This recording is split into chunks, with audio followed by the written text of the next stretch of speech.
AI has dreamt up a blizzard of new proteins. Do any of them actually work?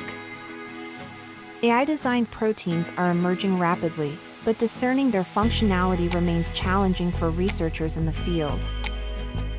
Alex Naka used AI tools in a kitchen hackathon to generate proteins for a competition, with mixed success.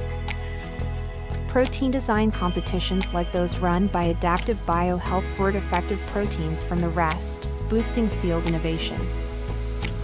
Despite confusion from rapid protein generation, contests are accelerating validation processes and engaging a global scientific community.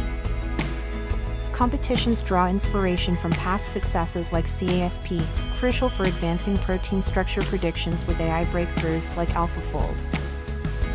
The contests welcome participants from diverse backgrounds, encouraging innovation akin to tech giants' origins in informal settings.